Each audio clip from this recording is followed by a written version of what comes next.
As many as tens of thousands of homicide cases in Texas have gone cold. Even more criminal investigations linger unsolved. Murders shrouded in mystery, suspects unidentified or on the run, families left with questions and victims without justice, and detectives across the state working to unravel the truth. Thanks for joining us. I'm Avery Travis. This is Unsolved.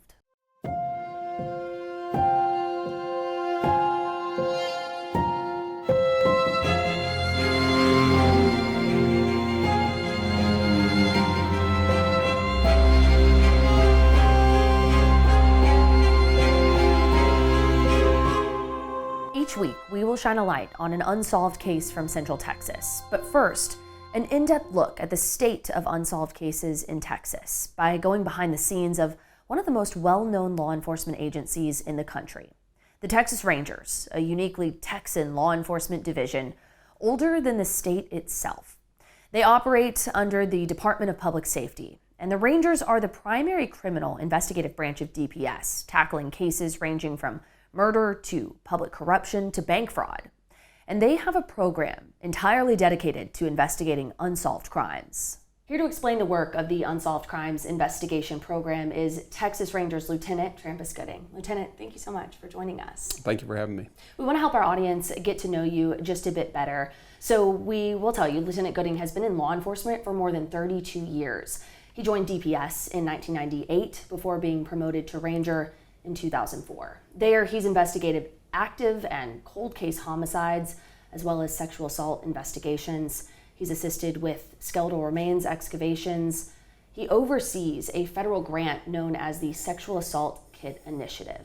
And we will get into all of that, but I want to take you back to your initial days as a police officer. Our audience has likely all seen a police investigation on TV or movies, but what does a police investigation really look like, and what might be some common misconceptions?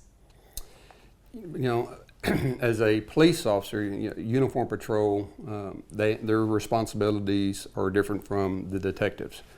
In my career, I was a uniform police officer.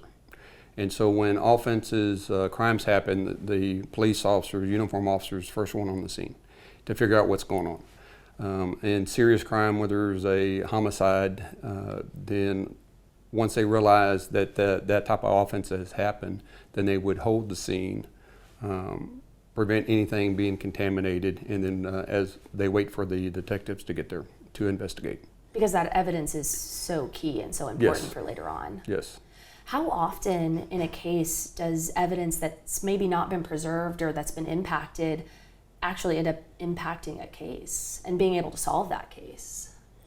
Well, I look at it as, I guess my experience in my college education was toward construction management, right? And so I had a lot of college or construction experience. And so I kind of look at an investigation, kind of compare it to a construction project.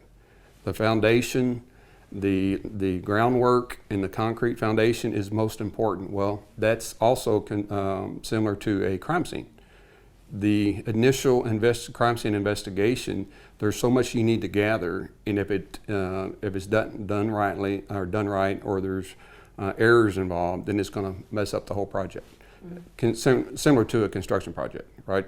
But the crime scene is very important. You got to take your time, go through it, figure out what happened, what items of evidence are important to that case, and it has to be collected. There's a lot of cases that when we're reviewing them, we can see items in the photographs that weren't collected, and we're missing that, right? And so if you're missing too much evidence, if not enough things were collected, then it's going to interfere with the investigation. Talk to us about when the Texas Rangers will get involved. At what point might they be called in to assist or even take over a case? Well, Texas Rangers are a assisting agency, state agency, right? So we don't own the cases. The agency, the PDs, the sheriff's office, they're the ones that have that case, and they will request our assistance depending on how big that agency is. I mean, some agencies that are large, Austin, Dallas, might not need the the rangers to come in there to help them investigate it because they're big enough and they can handle their own investigations. Our bread and butter, majority of the case agencies that we assist are rural, smaller agencies. And depending on what type of crime that happens, then if they believe they need the rangers in, then they will request us in. Some other times the district attorney's office, something will happen and then they will request us, hey, we need the rangers to come in and help out on this case. And then a few times, not often, the victim's family members will contact us and ask, hey, can y'all help out on this case? Well, it's not our case, so what we do is make contact with the agency and see if they need any assistance. So now talk about the Unsolved Crimes Investigation Program itself. It's our understanding that came to be back in 2001. State lawmakers felt there was a need for a specific program targeting unsolved crimes. What does the program do? What does the work look like? Well, unsolved homicides, that's a priority, right? There's somebody, a family has lost a loved one, and that case has gone unsolved. There has been no justice for that victim or their family, and the state had saw that need and made it a priority, so they created the Unsolved Crimes Investigation Program unit. In 2001, it was a team that were stationed in San Antonio.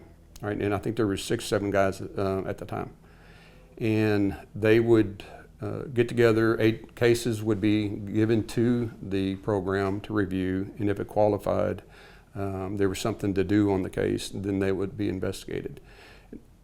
In 2007, they disbanded the team and put 1 cold case ranger in each company, since the rangers were made up of 6 companies, A through F, and so each company had their own cold case ranger. And then last year, we changed it up a little bit to where they made me a staff lieutenant to oversee the sexual assault kit initiative. At the same time, they seen that bringing us back together as a unit was more conducive and to help out on these cases. And so the cold case program, I'm also overseeing that for the time being, which consists of 6 guys, 1 in each company, plus a licensed criminal profiler. And then we also have our sexual assault kit initiative personnel. We have 2 rangers that are working those type of cases. And that's the program by Department of Justice, Bureau of Justice Assistance, to help agencies with funding. It started out with unsubmitted sexual assault kits, but then they added some more programs to it to where it addressed the cold case investigations and prosecution, and also lawfully owed DNA. I want to circle back around to that initiative in a few minutes, but if we can stick with the Unsolved Crimes Investigation Program, talk about when a case really is considered cold. Yeah, so there's, you can look it up online. Different agencies have a different definition of cold case. But the majority, it should be when all leads are exhausted, when all reasonable leads are exhausted. There shouldn't be a time frame on it, right? If a case has, an AC has a case, they've worked it, they've run out of leads, they've done that within 6 months, then it's unsolved, right? And then they need expertise to come in and look at it and then try to get it moving forward. Some agencies say that, it's got to be a year, 2 years old, something like that. We don't normally look at it that way. It's just when all reasonable leads are exhausted.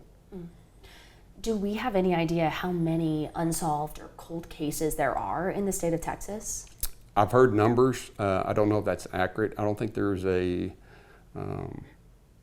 the only way that you could get really an accurate number is to contact the agencies themselves. And even so, some cases get forgotten about through the years. Detectives retire, promote, transfer out, they leave, and then they're working on that case, and sometimes the new detective does not come in and pick that case up, and it sits to the wayside, and then that detective leaves or something happens, and then that case just continues sitting there. So that's how a lot of these cases become cold, is because of for one, the lack of personnel. Law enforcement, we don't have the manpower all the times to address the case. If it's not solved within the first couple weeks or something, new cases are coming in, and if they don't have the manpower, they're working on a new case, and then this one gets pushed on the back burner. That's something we've even heard in our research for this series from different law enforcement agencies that they're still finding cases, and cases are coming back to the top of the pile of files there. Talk to me about what it's like as an investigator when you've been working on a case that's cold year after year. How do you keep the case to the forefront? I imagine it can sometimes be a tough balance as those cases start to pile up. Yeah, well, when you're working a case, if there's things to be done, then you work on that, right? Interviews, right? Reviewing, seeing if there's any evidence remaining, and trying to get that evidence tested.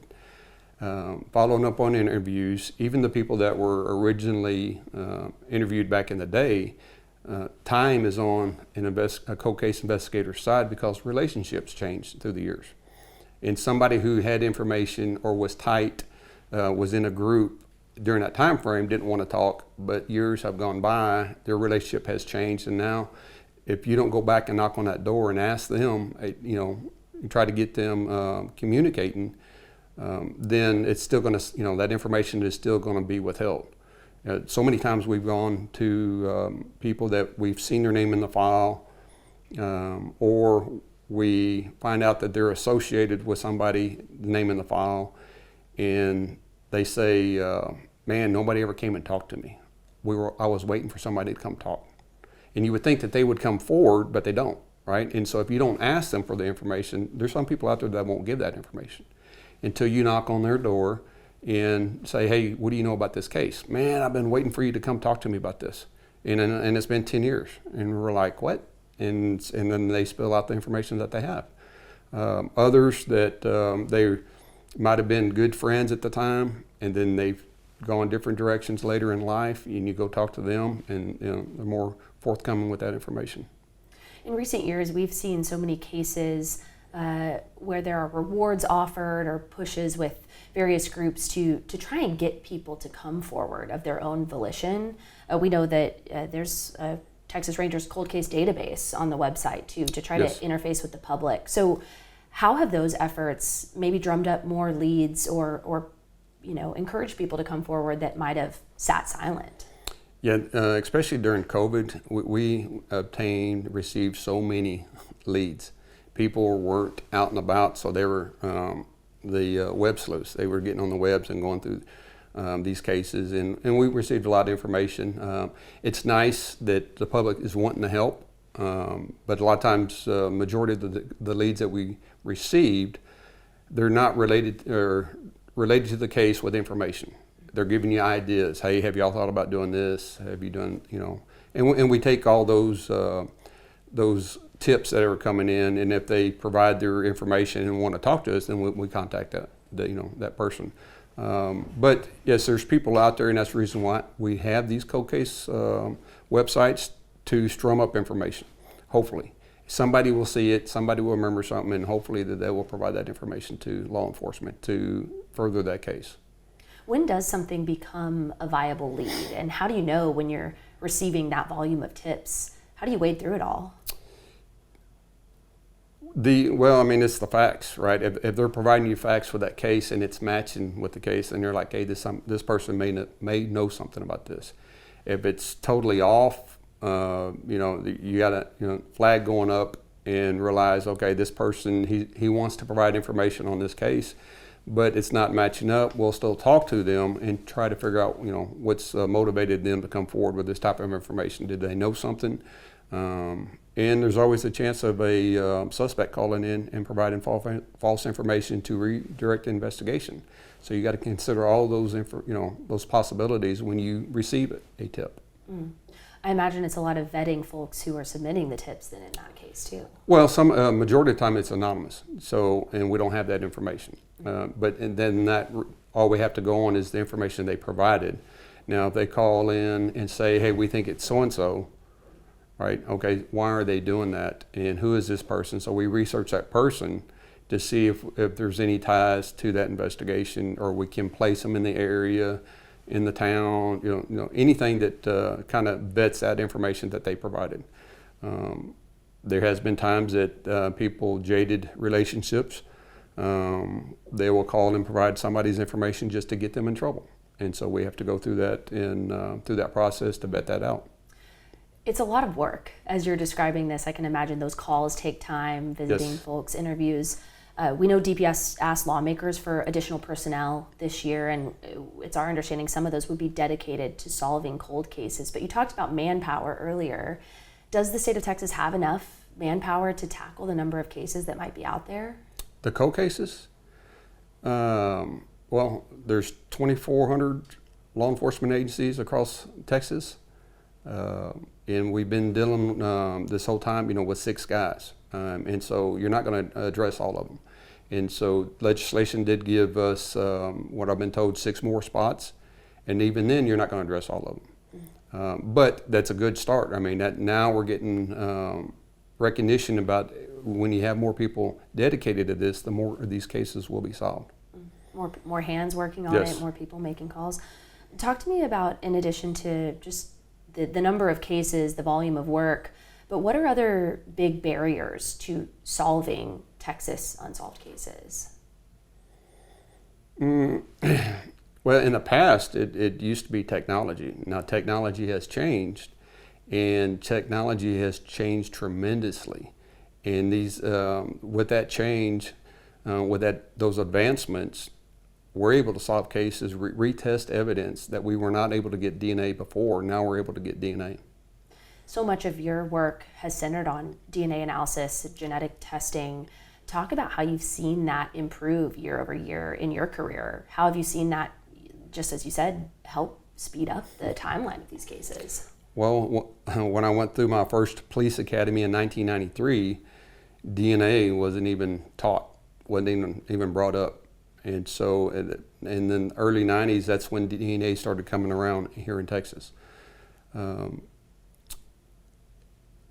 About 2010, and of course back then you needed a large sum of somebody's DNA. And for, like blood, you'd need a large amount, several drops, large drops.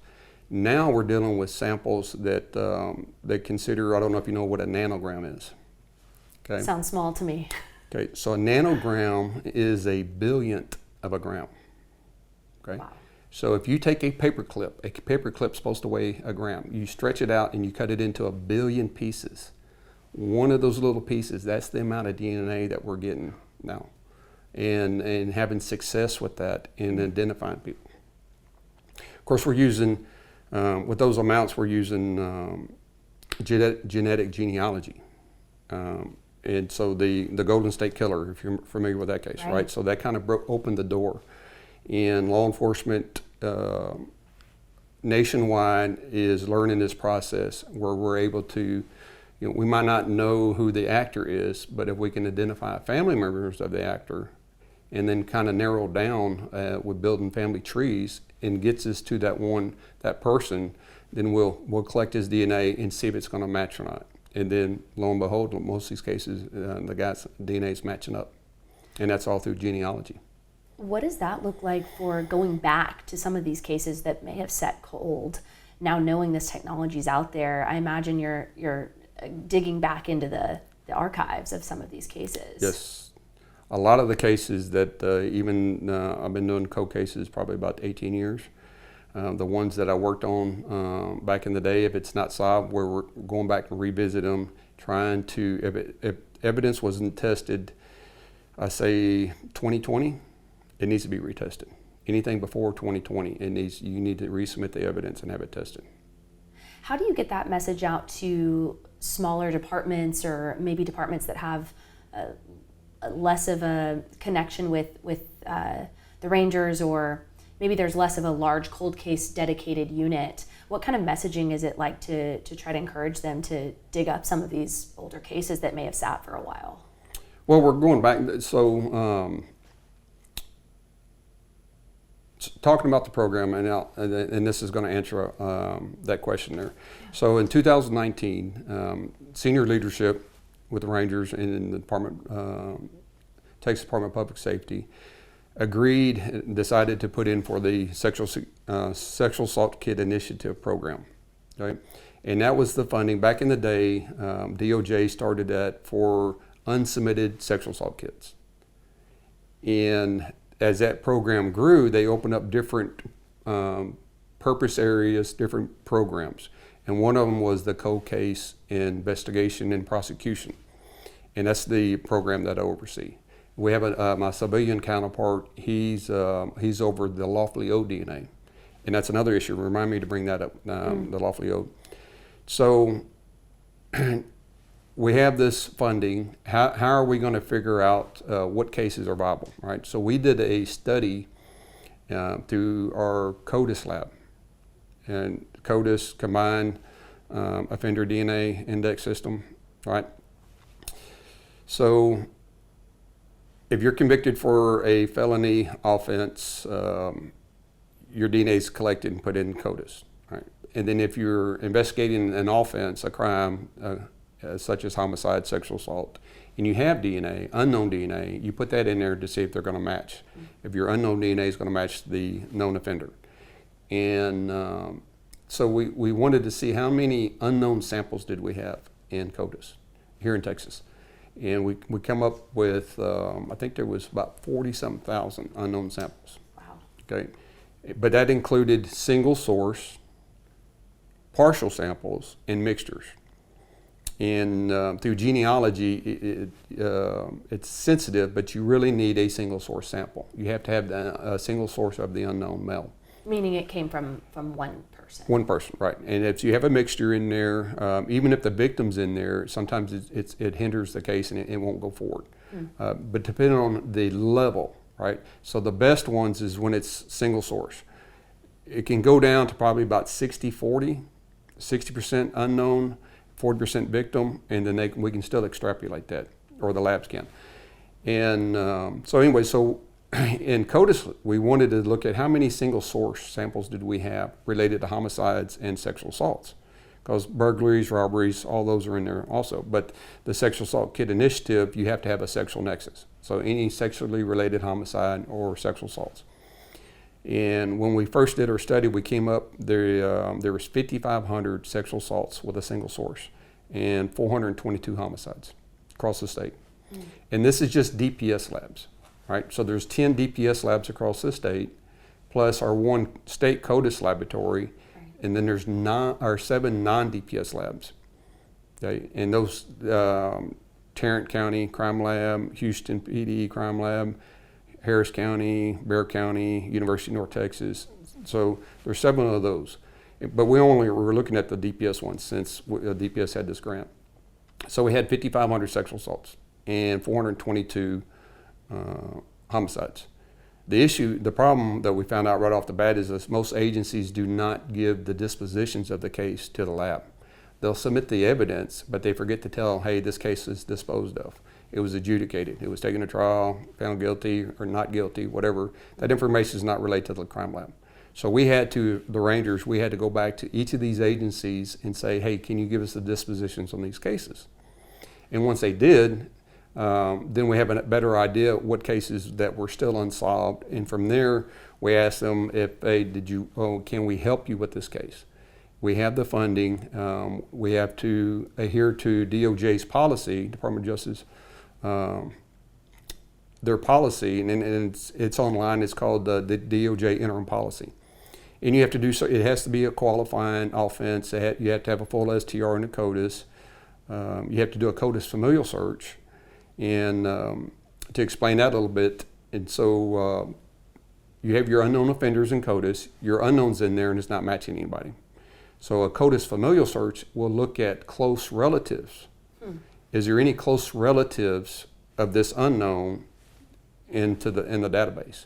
And if we do that, it's very expensive to do that. It's about $15,000 to do the testing on that, and that cost is generated from materials and the man hours, and it goes back to the DPS crime labs.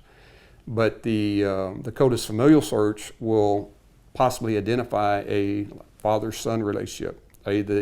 Your unknown, it looks like his son is in there. And so if we get that information and we have that match, then the known offender will research him and find his close relatives. And then from there, we investigate to see if we can place him in the area of the crime, all the stuff that you would normally do in an investigation, and collect his DNA and get it compared.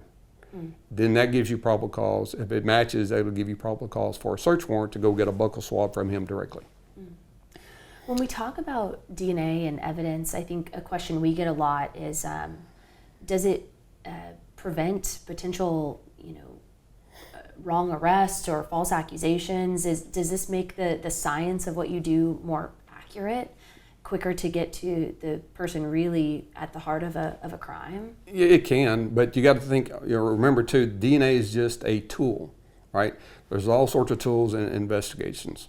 The cell phones, that information. There's the analytical work where you're researching people, those databases. And so DNA is a tool for investigations. The issue is when you have an investigation and it's an unknown DNA. So you got to get that DNA identified. And it might not be the suspect, right? And so you got to keep that in mind. You still have to do your due diligence and investigate that case. If I shake your hand or gave you a hug, then my DNA is on you, something happens, why is my DNA on you? Did I commit the crime? It might be there inadvertently or consensual, some type of contact that why is that DNA there? And so you got to have it identified, and then you got to figure out why, right? Just because you got it identified, that doesn't mean that's going to be your actor. With the sexual assault kit initiative, or really any cold case, I mean, these are such sensitive cases, the loss of life or sexual assault. Yes. Talk about that piece of this. It's not just the science of it or the investigatory aspect, but you're often dealing with victims and families who have had the worst days of their lives. Yes. I imagine that can be difficult. It is. Normally, when I was going to crime scenes, active crime scenes, I would always say a prayer for the victim and their families, and then ask God, to give me the knowledge to do my job, but knowing, pray for them and to allow me to continue and help them out. So, yeah, it's a touchy subject, and a lot of these cases they stick with you. They especially if they're unsolved. These unsolved homicides. If you're the investigating officer there and hadn't been able to solve it, those really weigh heavily on investigators, detectives. Thank you for the work you do doing that. No. I imagine it's not an easy job. I do want to ask you the future of the Sexual Assault Kit Initiative and cold cases in Texas. Where do you see that program going, the initiative going? What do you hope out of the things that you're leading at the Rangers? Well, luckily, senior leadership has seen what we can do when we have the funding for it, and that's what the Sexual Assault Kit Initiative is for, to provide funding to agencies that don't have that. And utilizing that funding correctly will allow for investigating agencies to solve cases, to bring justice to those victims and their families. Since we started, I think I got promoted to staff lieutenant over the program in February 2020. So we have solved 21 homicides and then 142 sexual assaults. So in 5.5 years. And so they've seen that hey, this is what you can do. Continue doing it. We're going to give you more manpower. We're going to build this program. And luckily, senior leadership has realized that, and we're moving forward. It's not going to stop. Over 30 years in law enforcement, you really could have been in a lot of different places, but you've chosen to sat in a really difficult position with these unsolved crimes and sexual assaults. Why do this type of work? Well, if I don't do it, who's going to do it? There's the cold case program, or being a cold case investigator. Not a lot of detectives like that, right? And so when you start out, it's you're working active cases. Everything's fast, and you start to enjoy that. Cold cases is more. It's a puzzle, right? It's slow, methodical. You got to go through a lot of the old documents. You got to gather all those documents. You got to autopsies, pictures, reports, put everything together to see, make sure that you're not missing anything. And then you have to go through it fine tooth comb. And so it just turned out to be I had a niche for it. So. Is there anything else you want our audience to know as they watch our series? We will start to profile some unsolved cases in Central Texas. Anything you want them to keep in mind as they are watching and learning more about how this process works? Well, one thing is that victims, families, and the public, just because it's unsolved doesn't mean it's not being worked. We don't come forward with information that what we're doing. So just know that these cases hadn't been forgotten about. Somebody's looking at them, and they might not be getting to them at that time, but somebody's going to get to this case, because there's so many of them out there. And the ones that we really try to prioritize is the death of children, elderly, true victims that it wasn't a type of lifestyle. I know that there's a lot of gang killings out there, but if you have a little 11-year-old girl who's been murdered, which one are you going to focus your effort on, right? And that's and people, somebody who has taken a life of somebody like that. I mean, that's the person that you need to find before they commit another one. You're trying to stop serial crimes from occurring. At times, yeah. I mean, there's several out there. We have identified several serial rapists through this effort that most people, when we first looked at it, we found 118 sexual assaults, that 27 guys were responsible for 118 sexual assaults. Wow. So, and the numbers on those, what we have solved so far, I think that 21 homicides and 142 sexual assaults, I think there's 70 guys responsible for them. And so a lot of these are repeat offenders. And it might not be a sexual assault or a homicide. They might have done one of those, but they probably did a burglary. They did a lesser car burglary, home burglary. Yes, there's a lot of those out there. The Lawfully, so I was going to touch that. So back when we did the study on the cold case investigations, we also did a study on how many convicted offenders who owed DNA, they didn't have their DNA in CODIS. And that study produced a number of 43,000 convicted felons that fell through the cracks and didn't have their DNA in the system. So the Lawfully Owed grant allows the funding for overtime, for personnel to go around and collect these old DNA samples from these individuals and get them entered into CODIS. Since it started in 2020, we've collected 5,500 lawfully owed samples, including a lot of sex offenders. We found 3,300 sex offenders, registered sex offenders, didn't have their DNA in the system, which was required. But we've collected 5,500 samples, and out of those 55, 400 have produced CODIS hits, where an unknown sample hit to a known offender in CODIS. And so that effort in itself is helping solve cases.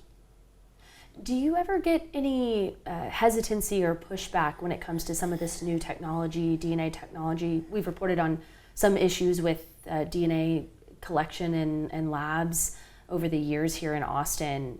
Do you ever hear any hesitancy or pushback, people who are either skeptical of the technology or are actively trying to avoid being put into one of these databases?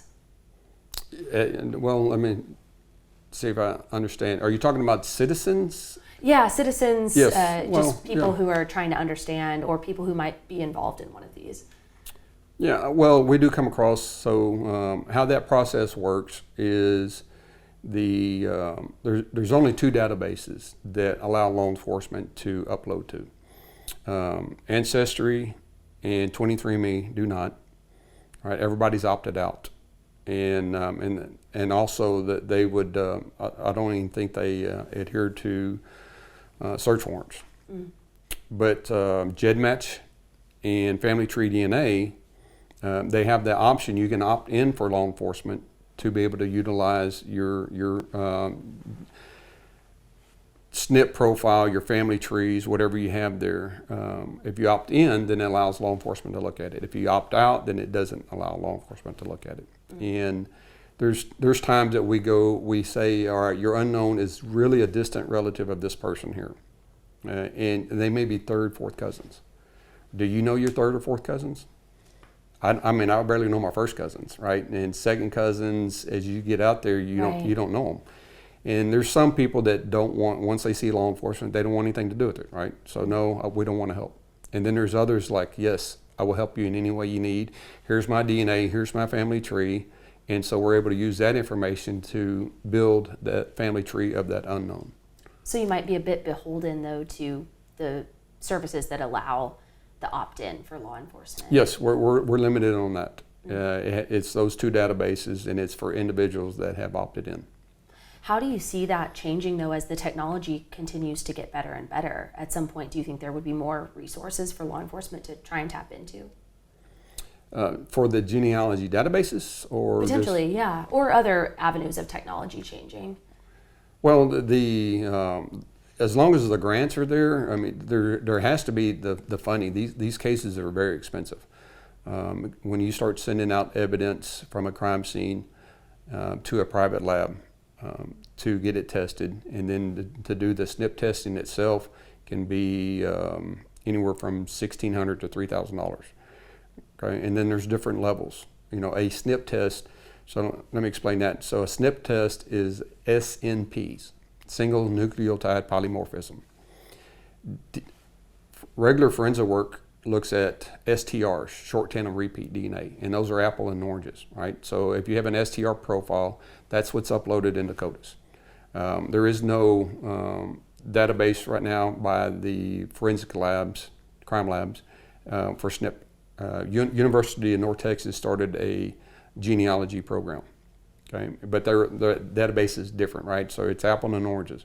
So if I have an unknown and I have an STR profile, then I have to have enough quantity, and it has to be a good enough quantity to do a SNP profile, to do genealogy on it. And so as that technology changes, I mean, there's some kits out there that can do both, but those are pretty expensive kits. You can do a SNP profile and an STR profile at the same time. And then the amount of DNA is needed, that's still changing. So, but it's all the funding. You know, if I do, and there's 3 different types of genealogy profiles. The kits that are used, one of them is what they call Contelligent, and that looks at about 10,000 markers. Microarray looks at about 500, 700,000, and then there's a kit called Whole Genome, and that looks at over 1 million markers. But that's the most expensive right now. It's about $4,000 to put an unknown profile to have it tested with Whole Genome. Wow.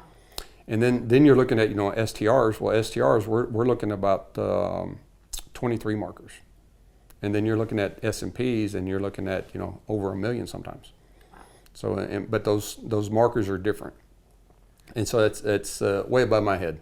That's the science, but this is what I've learned through this process. Yeah, and working closely with lab techs, I'm sure, scientists Yes. and folks working on that. The technology has come so far. So I think one of my last questions would be, what does that feel like as a law enforcement officer to have seen the technology jump so far ahead, have been able to solve cases using this? Does it give you hope? What is the feeling like? Yes, I mean, this is great. Like I said, the cases that I've worked in the past, we weren't able to do anything with, and now we're solving them. And so it's going to continue. And of course, like technology will always increase. And so where we're going to go from here, I have no idea. But right now, it's a great time to go back and relook at all these cases and applying the new advanced DNA testing to them to further them along on these unsolved. And the whole problem, the whole effort is to bring justice to the families. So I don't think that'll ever end. Might we start to see less unsolved cases, given the state of technology and the way that you all are investigating? Possibly, yes, but then it goes back to the funding. Where's this funding coming from? Right now, like if the grants go away, then we're going to be in a world of hurt trying to find this, where we're going to continue this type of funding or this type of testing to identify that actor.